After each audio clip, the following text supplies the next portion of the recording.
Hi, so this is Manisha and today we will talk about biology and its branches. Applied biology की branches की बात करें तो सबसे पहले तो एग्रीकल्चर आ जाएगा। इसमें क्रॉप के कल्टीवेशन के बारे में जाना जाता है और इनके प्रिंसिपल, इनकी प्रैक्टिसेस के बारे में जो नॉलेज होती है वो एग्रीकल्चर में आता है। ठीक, और अगर एग्रीकल्चर ना होता तो हमें खाना कहाँ से मिलता। और इसमें हम ये भी जान सकते हैं कि और कितने अच्छे से क्रॉप को ईल्ड किया जा सके कि हमें और बेटर वैरायटी मिल सके क्रॉप की। ओके, और and next branch is animal husbandry. जैसा कि हम जानते हैं, हम डिपेंड करते हैं एनिमल रिसोर्सेज पे फूड के लिए, जैसे कि फ़िश, मीट, मिल्क, एग वगैरह। ठीक, इनको और कैसे इम्प्रूव किया जाए इन डोमेस्टिक एनिमल्स को, ये सब एनिमल हस्बेंड्री में आ जाएगा। And the third is poultry. उन एनिमल्स की कल्टिवेशन जो कि हमें मीट या एग देते हैं, तो ये सब पोल्ट्री में आ जाएगा। एपीकल्चर, ये वो ब्रांच है बायोलॉजी की जिसमें कि हनी बीज का कल्टिवेशन होता है। इसमें हमें हनी का प्रोडक्शन होता है। Next is horticulture. इसमें स्टडी होती है फ्लावर्स और फूड प्लांट्स की। नेक्स्ट प्लांट ब्रीडिंग, यानी कि दो यूज़फुल कैरेक्टर्स को मिला के ऑफ पेरेंट्स का और एक नया ऑफस्प्रिंग को बनाया जाता है जो कि बेटर क्रॉप होती है हमारी, बेटर प्लांट होता है हमारा। ये प्लांट ब्रीडिंग में आ जाएगा। इसमें हाइब्रिडाइजेशन होता है, दो नए पौधों को मिला के एक नया ऑफस्प्रिंग बनाया जाता है। Next forestry. इसमें फॉरेस्ट का कल्टीवेशन होता है कि फॉरेस्ट को कैसे बचाया जाए, उन्हें कैसे कल्टीवेट किया जाए, उन्हें कैसे बढ़ाया जाए। Right, next is pharmacognosy. ये मेडिसिनल प्लांट की स्टडी को फार्माकोग्नोसी कहते हैं। Next piggery, cultivation of pigs. Okay, pisciculture, ये होता है कल्टीवेशन ऑफ फिशेस। फिशेस को कैसे कल्टीवेट किया जाए, उनका प्रोडक्शन कैसे बढ़ाया जाए, ये सब पिसिकल्चर में आ जाए। सेरीकल्चर, ये सिल्क वर्म का कल्टीवेशन होता है। एंड मेडिसिन, इसमें ह्यूमन डिजीज़ को कैसे क्योर किया जाए, कैसे ठीक किया जाए, ट्रीट किया जाए। Right, then next is veterinary medicine. इसमें एनिमल की बीमारियों को कैसे ठीक किया जाए, कैसे ट्रीट करना है उनको, ये सब वेटनरी मेडिसिन में आ जाएगा। यूजेनेटिक्स, ये एप्लीकेशन होता है जेनेटिक्स का ताकि हमारा ह्यूमन वेलफेयर और अच्छा हो, ह्यूमन लाइफ और अच्छी हो जाए। तो जेनेटिक्स को कैसे अप्लाई करें हमारी लाइफ में, ये यूजेनिक्स में आ जाएगा। अब नई ब्रांचेस भी आई हैं बायोलॉजी में, जैसे कि एंजाइमोलॉजी। एंजाइम का स्ट्रक्चर, इसका function, different types of enzymes के बारे में पढ़ना, ये सब एंजाइमोलॉजी में आ जाएगा। इम्यूनोलॉजी, ये स्टडी होती है इम्यूनिटी, हमारे अंदर इम्यूनिटी होती है। ये एक एबिलिटी होती है कि कैसे एक इन्फेक्शन से, किसी तरह के इन्फेक्शन से लड़ा जाए। ये हर जानवर, हर इंसान में होती है। तो ये जो स्टडी होती है इम्यूनिटी की, वो सब इम्यूनोलॉजी में आ जाएगा। Next is radiation biology. जैसा कि हम जानते हैं, रेडिएशन हमारे लिए बहुत हार्मफुल है। उसकी स्टडी, मतलब बॉडी पे रेडिएशन का क्या इफ़ेक्ट पड़ रहा है, उसकी स्टडी को हम रेडिएशन बायोलॉजी में पढ़ा जा सकता है। Right, next is virology. ये स्टडी होता है वायरस की, उस वो बीमारी कैसे फैलाता है, उसकी स्टडी वायरोलॉजी में आ जाएगी। देन बायोफिज़िक्स, फिज़िकल बिहेवियर कैसा है किसी भी मॉलिक्यूल का बायोलॉजिकल सिस्टम में, ये सब बायो फिज़िक्स में आता है। बायोकेमिस्ट्री, केमिकल कॉन्सेप्ट्स होते हैं, केमिकल एस्पेक्ट्स किसी भी लिविंग ऑर्गेनिज्म के, वो बायोकेमिस्ट्री में होता है। बायोटेक्नोलॉजी, ये वो ब्रांच ऑफ साइंस है जिसमें कि टेक्निक्स के बारे में पढ़ा जाता है कि किसी भी प्रोडक्ट को कैसे इम्प्रूव किया जाए, उसे और अच्छा कैसे बनाया जाए, इसे मॉडिफाई करके और अच्छा बनाया जा सकता है जेनेटिक इंजीनियरिंग के थ्रू, या माइक्रो ऑर्गेनिज्म के यूजेस को और कैसे अच्छा करें। राइट, उनको यूज़ करके और भी ज़्यादा अच्छे से मतलब किसी भी ऑर्गेनिज्म को यूज़ करके एक नया प्रोडक्ट बनाना, उसे मॉडिफाई करके, right. Next is genetic engineering, किसी मतलब जीन्स को ऐड करना, रिमूव करना, रिपेयर करना जेनेटिक मटेरियल को, और उसके फिनोटाइप को चेंज करना, ये सब जेनेटिक इंजीनियरिंग में आ जाएगा। देन टॉक्सिकोलॉजी, किसी भी टॉक्सिक सब्सटेंस या पॉइजन की स्टडी को, इफ़ेक्ट्स को पढ़ना, उसके नेचर को पढ़ना of plants and animals. Plants and animals में भी कुछ टॉक्सिक सब्सटेंसेस रिलीज़ होते हैं, तो उनकी स्टडी को ही हम लोग टॉक्सिकोलॉजी कहते हैं। मॉलिक्यूलर बायोलॉजी, मॉलिक्यूल्स की स्टडी, मतलब वो मॉलिक्यूल का केमिकल कॉम्पोजिशन क्या है ऑर्गेनिज्म में, तो उसकी स्टडी को मॉलिक्यूलर बायोलॉजी कहते हैं।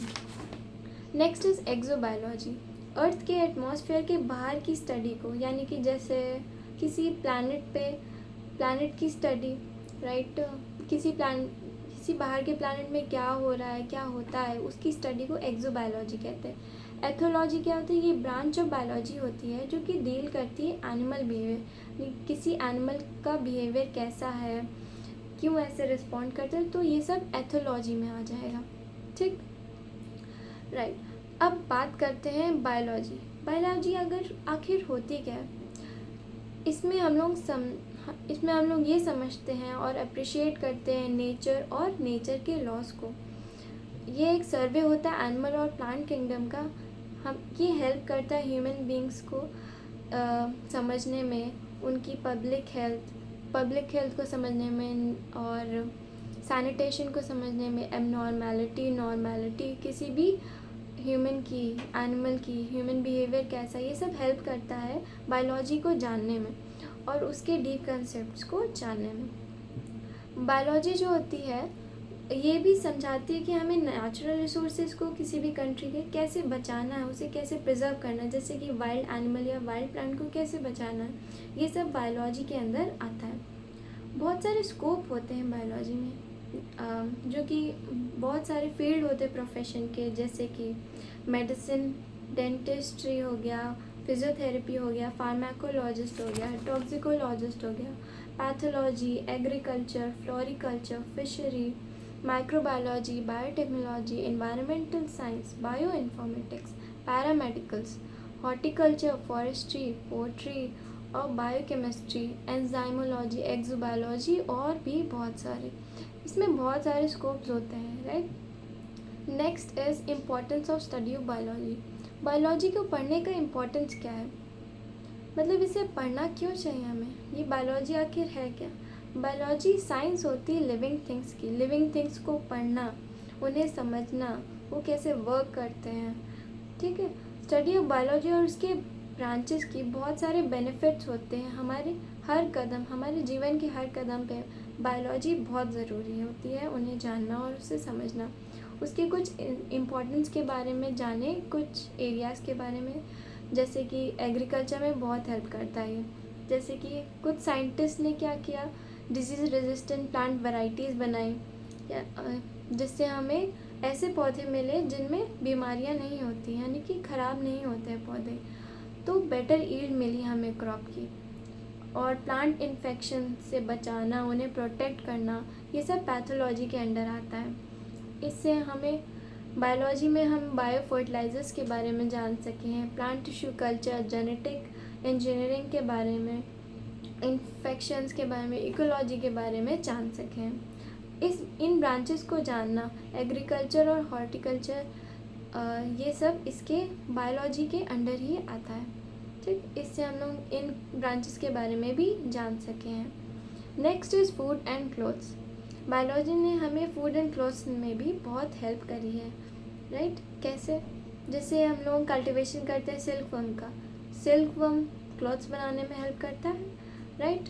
और कुछ एनिमल्स की जो स्किन होती है वो भी क्लॉथ्स बनाने में हेल्प करती है। और प्लांट्स ऐसे बहुत सारी चीज़ें हैं जो फूड और क्लॉथ्स में भी बनाने में हमें हेल्प करी है। रेयरिंग, इन एनिमल्स को रेयर करना, उन्हें और इम्प्रूव करना, क्वालिटी ऑफ फूड को और अच्छा करना, ये सब नॉलेज आई है इन ब्रांचेस ऑफ बायोलॉजी के बारे में जानने के बाद, ठीक। Next is health. हमारे लिए बहुत ज़रूरी होती है, चाहे वो एनिमल हो चाहे वो ह्यूमन हो, राइट। तो हेल्थ में मेडिसिन के बारे में पढ़ना, ये सब मेडिसिन भी बायोलॉजी का ही एक पार्ट है, फार्माकोलॉजी, पैथोलॉजी। अगर इन सब को नहीं जानेंगे तो किसी भी बीमारी को कैसे डायग्नोस कर पाएंगे, कैसे उसे ट्रीट कर पाएंगे, डिफरेंट डिजीज़ेस। मतलब टाइम टू टाइम एक एक बीमारी हम नई देखने को मिल जाती है, तो उसे कैसे ठीक है उसके बारे में पहले हमें जानना पड़ेगा, है ना। तो बायोलॉजी को अगर हम नहीं जानेंगे तो उस बारे में, उस डिज़ीज़ के बारे में हम कैसे जान पाएंगे। नेक्स्ट इज़, ठीक, तो ऐसे नए फील्ड्स आए हैं जो कि बेटर ट्रीटमेंट के हेल्प करने में हमें बहुत मदद की है इन ब्रांचेस ने, ट्रीटमेंट के लिए डिजीज़ेस के, राइट। देन गुड हेल्थ को मेंटेन करना बहुत ही ज़रूरी होता है, इसकी जानकारी के बारे में जानना चाहिए हर किसी इंसान को। Then next is industries.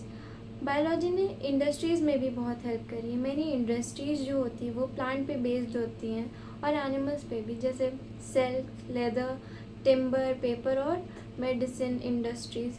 तो जैसे सिल्क फॉर्म बनाता है, लेदर हमें एनिमल से मिलता है, पेपर और मेडिसिन प्लांट्स, एनिमल्स, राइट। तो अगर हम बायोलॉजी के बारे में ना जानते तो हम ये चीज़ कैसे सीख पाते कि ये सब हमें कहाँ से मिलेगी। ये सब बायो है, ये सब लिविंग साइंस के बारे में, राइट। फिशरी और piggery, animal husbandry, poultry, fishery, ये सब डिपेंड करता है नॉलेज ऑफ बायोलॉजी पे। एस्थेटिक वैल्यू, ये सब जो खूबसूरत सी चीज़ें हम लोग देखते हैं, कलर्ड फिशेस देखते हैं, बटरफ्लाइज देखते हैं, स्नेक्स, बर्ड, ये जो ब्यूटी है बायोडाइवर्सिटी की, ये सब बायोलॉजी में ही आती है। तो ये किसी भी अलग पार्ट नहीं है, हम बायोडाइवर्सिटी बायोलॉजी से बिल्कुल भी अलग नहीं है, ये रिलेटेड ही है। एस्थेटिक वैल्यू होती है इसकी एक, राइट। हमें इसे कैसे कंजर्व करना है, हमें इसे कैसे बचाना है, ये सब हमें जानना चाहिए। Next is hazards. जैसे कि हम जानते हैं एटॉमिक एक्सप्लोजन से कितनी सारी रेडिएशंस निकलती हैं, वो कितनी हार्मफुल होती है हमारे लिए, उनसे बचना कैसे है। इन रेडिएशन से हमारा जीन्स म्यूटेट हो सकता है, हमारा डीएनए ख़राब हो सकता है, तो उसको ठीक कैसे करना है उसके बारे में पहले हमें जानना पड़ेगा, उस रेडिएशन के बारे में। तो उसकी स्टडी भी हमारी बायोलॉजी में ही आती है। पॉपुलेशन कंट्रोल, तो पॉपुलेशन जैसे कि हम लोग जानते हैं बढ़ती ही जा रही है, तो कंट्रोल कैसे करना है ये सब कौन सिखाएगा, बायोलॉजी। Next is career. तो बायोलॉजी ने करियर वाइज बहुत हेल्प करी है, करियर बनाने में, एम्प्लॉयमेंट देने में। इन केस ऑफ प्रोफेशन बहुत सारे फील्ड हैं बायोलॉजी के जिन्होंने स्टूडेंट्स को करियर प्रोवाइड किया है, मैनी करियर्स, जैसे कि entomologist, druggist and pathologist, bacteriologist, doctor, dentist, microbiologist, genetic engineer, forester, veterinary doctor, lab technicians और टीचर एक्सेट्रा वगैरह वगैरह। तो जैसा मैंने बताया स्कोप ऑफ बायोलॉजी बहुत ज़्यादा है, प्रोफेशन भी बहुत ज़्यादा है, तो भी ट्राई करते रहिए, किस दिन ऊंचाई पे पहुंच जाएंगे। सो आज के लिए बस इतना ही। बायोलॉजी की बहुत जानकारी मैंने आपको दे दी है। अगर आप नहीं जानते हैं तो आप जान ही गए होंगे इसके कंसेप्ट के बारे में, इसकी जो भी नॉलेज है मैंने आपको दे दी, राइट। कंसेप्ट्स वगैरह एवरीथिंग क्लियर। तो आज के लिए इतना ही रखते हैं। So thank you very much आपके कोऑपरेशन के लिए, and please like and subscribe my channel. Thank you.